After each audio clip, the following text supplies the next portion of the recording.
Magandang gabi mga boss, mga kamping. Off topic muna tayo.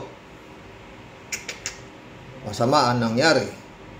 Natalo ang kaso ng aking sinampa ng aking asawa sa kanyang mga sugapang kapatid. Oo.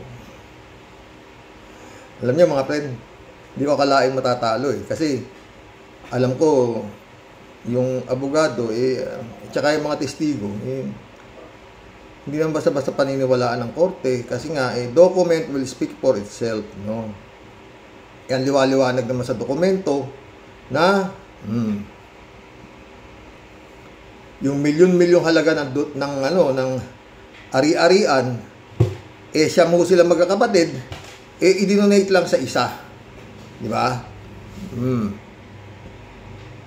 At ang pinag-donatean pa nga, walang asawa, walang pamilya, siya ang pinakamaraming pera. Mayaman nga, milyonarya. Oo, hindi ko nga alam, no? Pero alam mo, Racing Sai, mukhang pinagkakalat mo pa na natalo mo yung kapatid mo, ha? Nag-a-appear pa ba kayo ni Bichi? Appear. Natalo natin yung nawalang yan natin yung ating kapatid. Mukhang masaya pa kayo, ha? No? Kalahin mo yun, no? Talo. Deed of donation na to. Oo, sus Mariosep. Kalahin mong napaniwala niyo yung korte na ikaw ang bumili lahat niyan at yun nga dahil ganito, pati yung pirma ng tatay mo napalabas mo na hindi kasi yata attorney ko dapat nag-request siya ng NBI signature clearance NBI signature expert talagang ito alam mo sa sarili mo, Grace Chingsay, na winalangya mo itong dokumento na to. Oo, pero yun nga ito na sabi ko sa iyo, ha Bichi, hindi natutulog ang Diyos. Nakikita niya lahat kung gaano kayo kawalangya ang ginawa ninyo sa kapatid nyo, pati yung nanay nyo na walang kasalanan sa mundo, dinamay nyo pa. Walang kay mamang hindi siya paano dahil sunod-sunuran na lang yung matanda sa'yo Pero ikaw naman, Bichi. Ano ba? Ang ganda ng pinakisama namin sa'yo. Oo. Tapos nakalagay pa doon sa yun, may bahay ang asawa ko. Bahay ng nanay ko to. Hati kaming kapatid ko rito. Wala pa sa pangalan namin to. Oo. Punta ka sa assessor's office. Tignan mo. Indigent nga kami. Dahil wala kaming property. Meron kami niyan. Certificate of no property. Punta kayo doon. Maghagilap kayo kung may property ako. Kung may property siya. Wala. Ngayon, siguro, apir siguro kayo ni Bichi, no? Apir. Panalo tayo. Hindi natutulog ang Diyos, mga gago. Nakikita niya yung kahayupan ninyo. At alam na alam ninyo, magkapatid, na itong dokumento na to, peke. Oo. Napalabas nyo na, na totoo, no? Yan talaga, no? Pero yun nga, maski pa totoo nga yan, hindi nga pwede yan dokumento na yan, na yun nga, dodonate mo sa isang anak lang. Diba? Parang naging diktador kaya ata dyan, Grace Chingsay.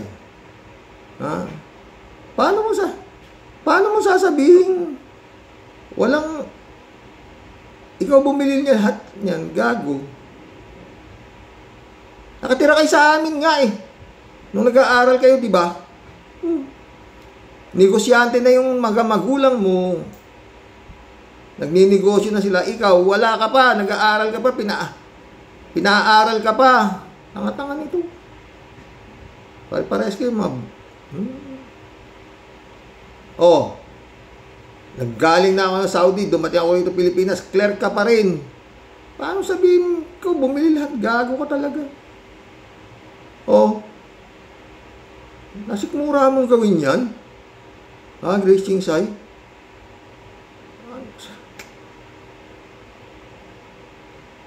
Ilang panahon ka na lang sa mundo tayo. Gumawa ka na ng tama.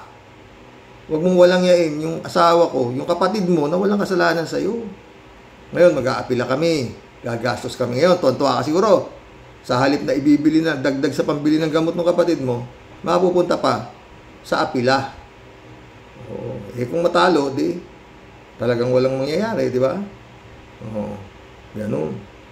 Maaring baka siguro come to the point, baka masakit to. Dahil kinukuha na nung kapatid ko yung share niya rito eh. Baka mabenta pa. Ito. Na sinasabi mong bahay ng kapatid mo na nagkakamali ka, baliw. Wala kaming pag-aari. Punta ka sa register, assessor's office. Doon, tignan ko may property kami. Wala. Ha?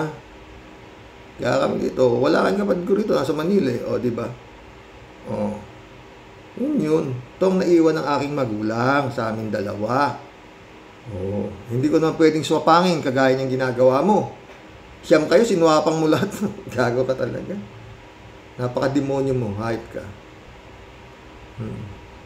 Simba ka ng simba, napasok ka pa ni Satanas.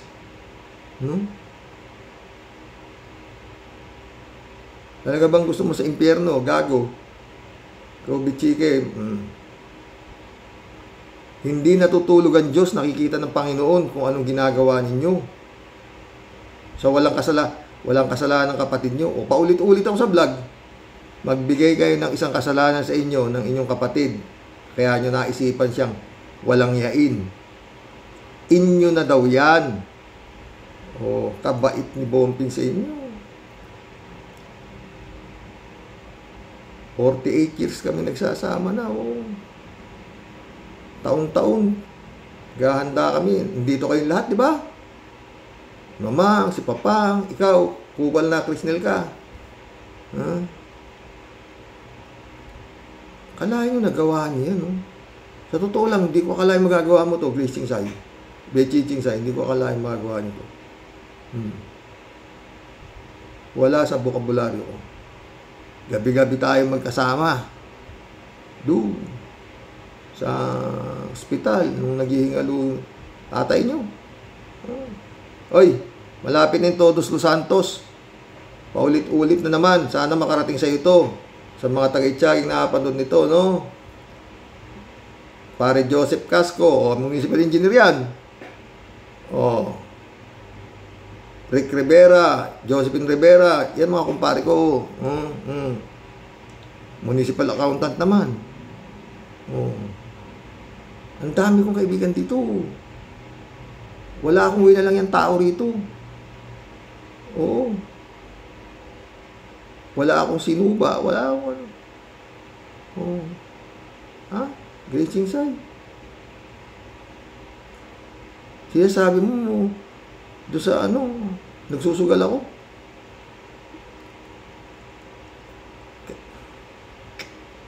Nagsusugal ako pero mahusay ako magbisyo. Hininto ko na, di ba? Bakit? Hindi ko na kursunada ang laro eh. Tumataya ka na sa makina.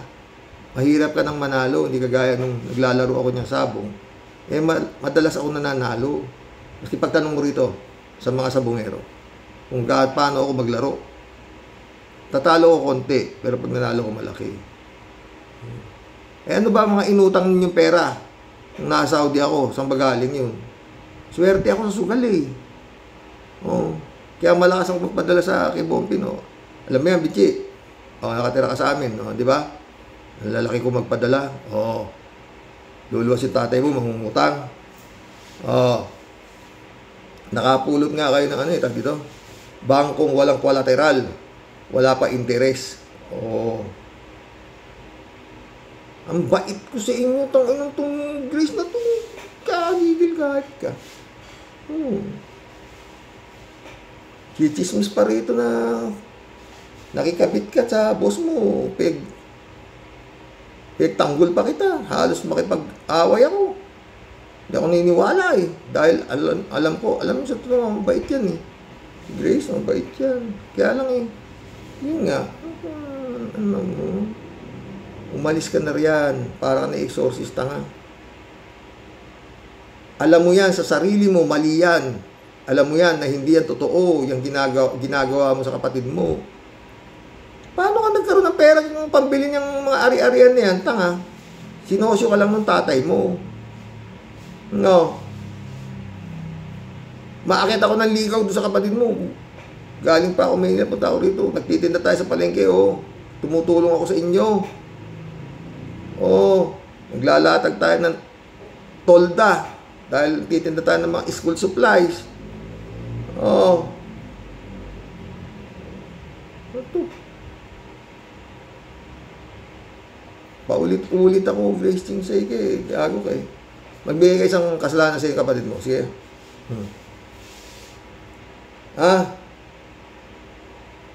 Kabait ko.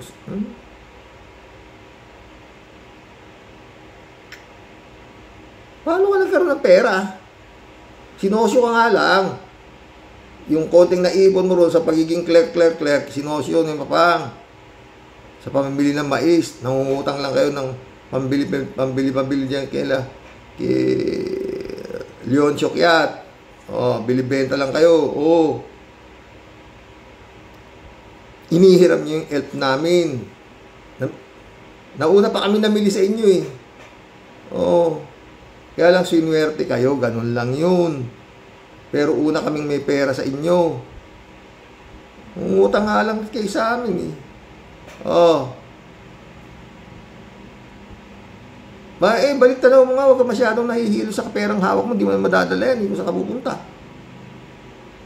Yung susi ng pansyon na pinagawa ninyo ng tatay mo, sabi mo naman, masyado kang nagpasikat ng todo sa nanay mo, bumilib siya ng todo. No? Mamang, pera nyo rin yan, pagpatayo ng pansyon, hindi niya pera yan.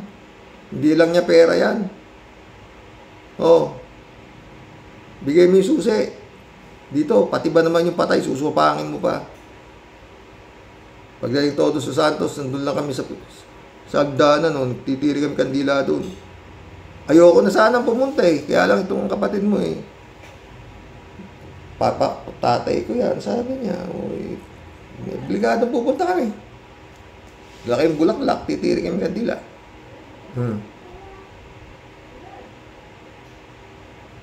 Ang ginawa mo, gago ka talagang hayop ka eh.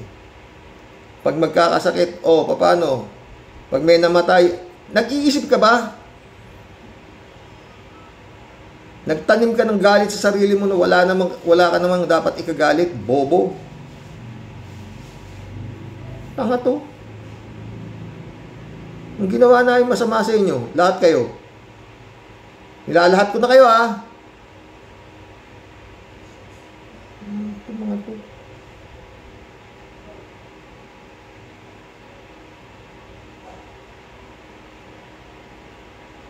Ginawa mo, wasting sa'yo.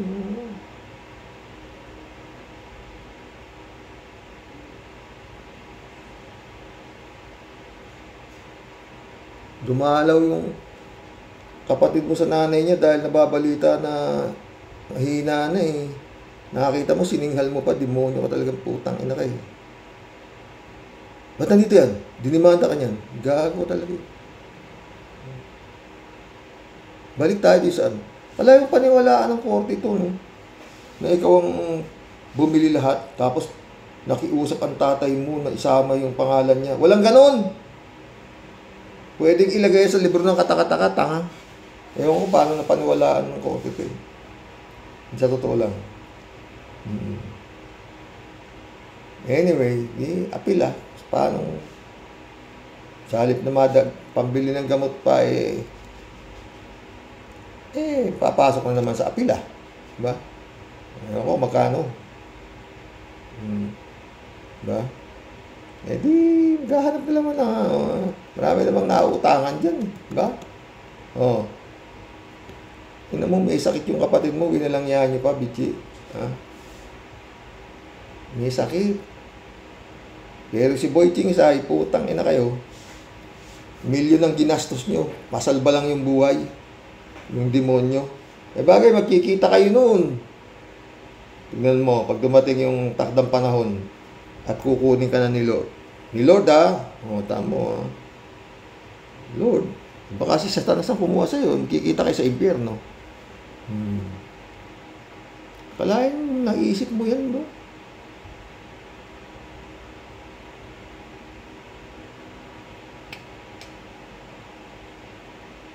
Alam ko istorya ng buhay nyo.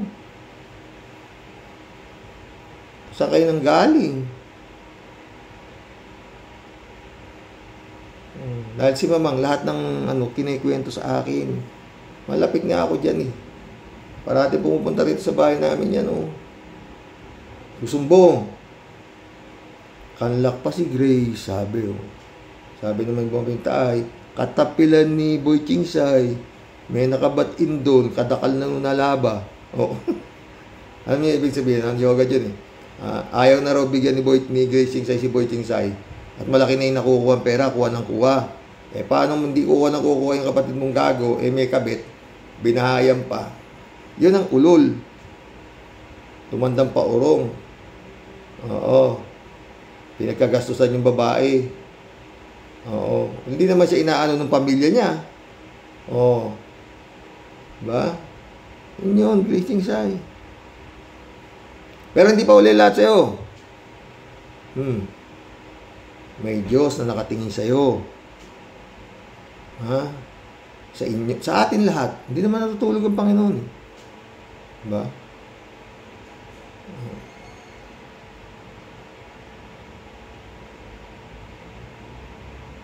Ako, sa akin, yung makukuha niya sana, kung ibinigay mo, bugok, sa mga anak ko yan. Tanda na ako. Bago ko lumisa sa mundo, kaming dalawa, makita namin silang maayos. Malaking maitutulong yan. Kagaya din yan si Boy Chingsay, di ba? Kung di nyo pagiba mo yung bahay nyo dati, pinatayo mo yung bahay ni Don Crisnel.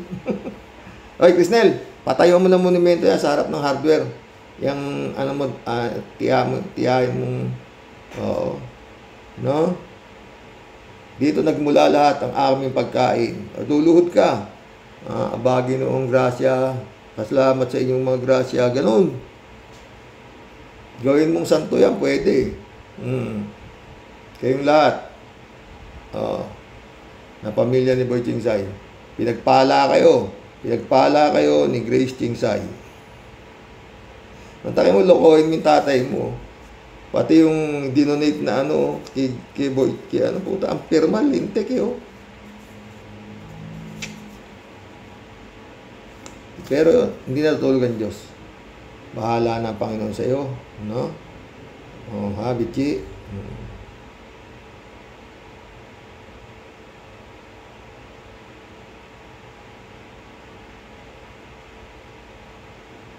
Hanggang sa huling sandali ng buhay ng tatay mo.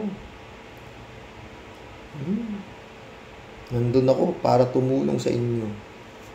Ako nagpa-cater ng huling araw niya dito sa lupa. Kusinero ko, gamit ko. Waiter ko, lahat. Ako nagbayad.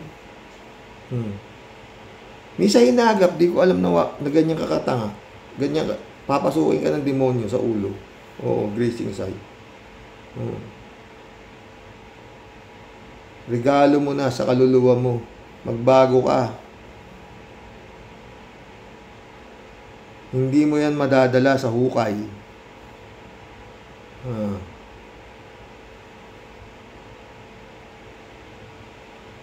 Yung istorya mo na to, walang ganito. Sa buong mundo, walang ganitong klaseng istorya. Na yung magulang makikiusap sa anak na isama yung kanyang pangalan sa mga nabibili niyang ari-arian. Walang ganyan.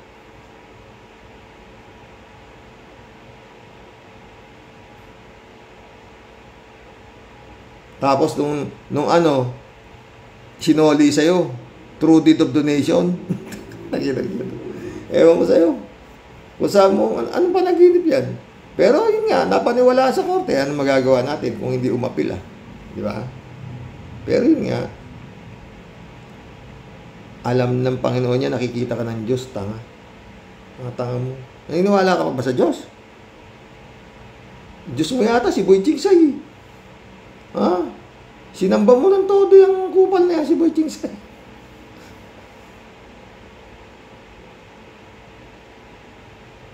Dinadaing sa akin ng nanay mo din yan. Yung si Boy Chingsay, oo. Swapang daw. Maski si Epe, sabi niya, yung bahay, yung lupa, sumier pa, kumuha pa ng ganyan sa akin yung, yan, ganyan. Si Marcial, yun din. Lumagpas lang daw ng konti yung bubong sa lupa, gusto pa patastas. Uto. Pero sa barkada, puta, all mine to give daw eh. Totoo. Ewan ko. Racing sign. Kung saan ka pupulutin, no? Pero hindi pa huli lahat sa'yo, tanga. Magsisi ka. Kung yung, yung nakapako sa krus, yung dalawang magnanakaw, napusakal, o pinatawad pa ni Panginoong Jesus yun. Kasi nga, nagsisi sa bandang huli. This day you will be with me in paradise. Ikaw, ninanakaw mo, magnanakaw ka rin, ninanakaw mo yung karapatan ng ano. Yun nga anak sa labas eh. Meron eh. Tapos ito, carbon copy ng nanay mo, winalangya mo, hindi ka gago.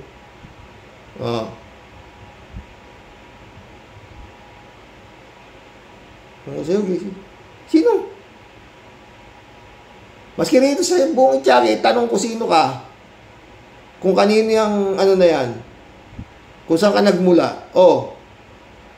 Ang negosyante, yung tatay mo. Tsaka yung nanay mo. Ikaw. Clerk.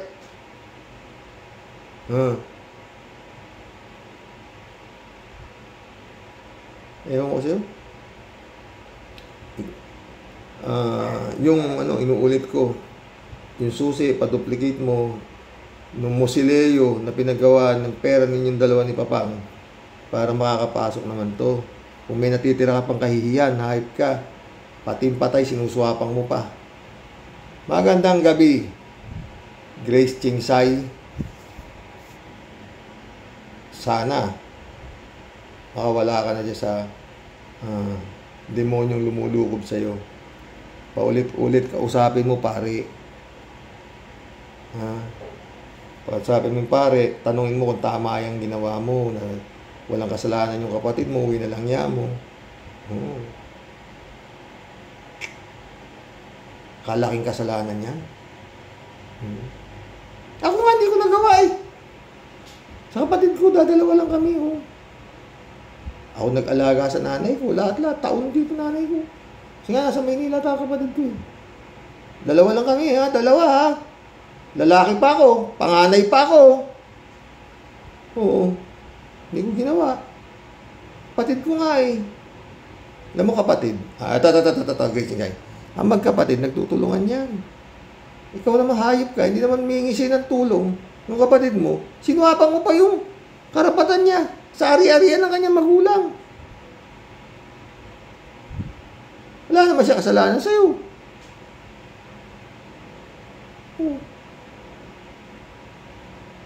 Ito, sana mga taga-Itiagi nakapanood ito, no?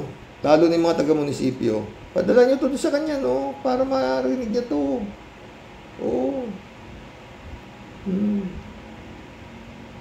Sabi ko kay mama, punta ka doon sa bahay nyo. Ito sabi kausapin mo yung nanay mo. Sabihin mo sa nanay mo, baka sakaling maliwanagan, Mamang, anong kasalanan ko sa'yo? Bakit mo ako pinabayaan? Samantalang nung walang-wala kayo, hindi ko kayo pinabayaan. Ba't niyo ako pinabayaan winawalang yan ng mga kapatid ko? Anong kasalanan ko sa inyo?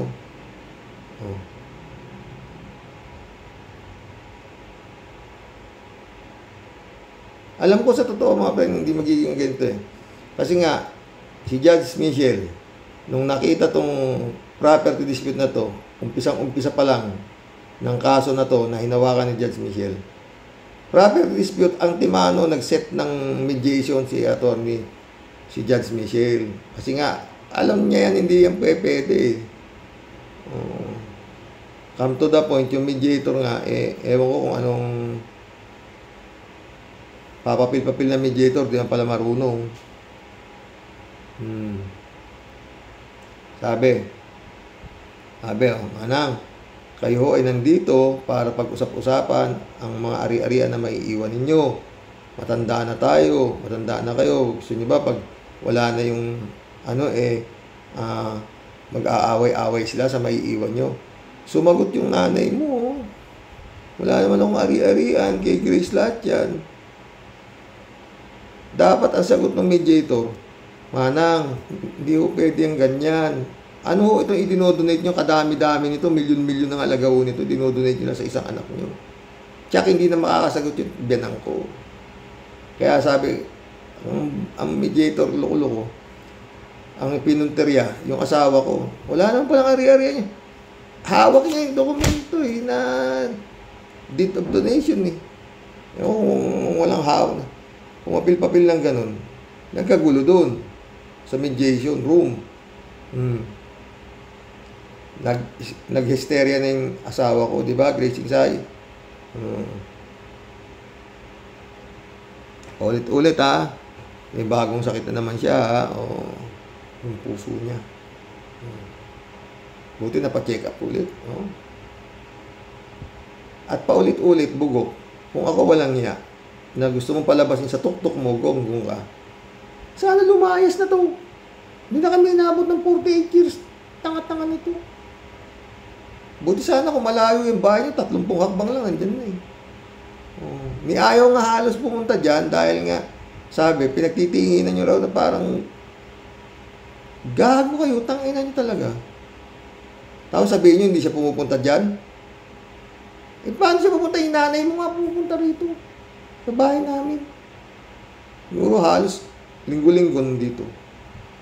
Nung hindi pa nagkakaganitong ang gulo. Ikaw lang naman ang gumawa ng kahayupan dahil nga kay Satanas Bagay shit ka siguro, gunggong ka. Ang mo si Sara Duterte, yun ang Panginoon mo, Ay, naku. Kung ano nung nasasabi ko sa yung hype ka Magbago ka, gago ka. Nakatingin ng Panginoon sa iyo. Panginoong may gawa ng langit at lupa. Oo.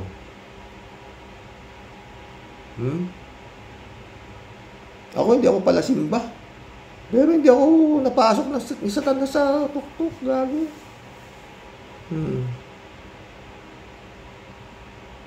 Hindi ako dito yung mga anak ko.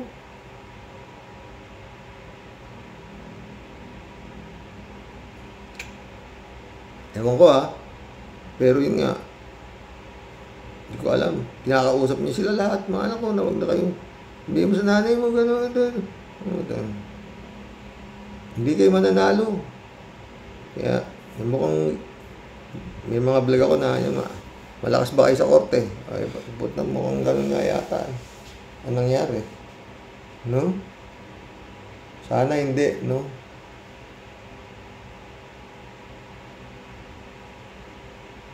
Taki mo, sakit niyan. Inaabot ni mama.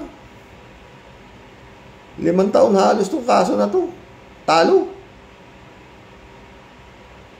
Tutuusin mo to Pwedeng ilagay sa Guinness Book of World Record tong kaso na to. Walang gunggong na magulang na ipinanak dito sa lupa nagagawa ng bagay na yan. Na makikiusap sa anak, isama siya sa lahat ng property na nabibili mo. Kaya lahat ng property, Benjamin Singsay, Grace Singsay, co-owner, lahat, ganun. Pati mga bodega sa Boning, yun na nakalagay lahat. Pati pera sa bangko, yun lahat na nakalagay. Tapos sabihin mo,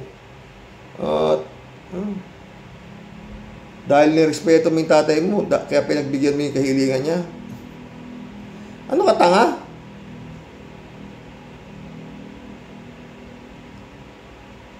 Anong klase? Walang ganun. Tapos ngayong patay na yung tatay mo dito sa deed of donation May nadali pa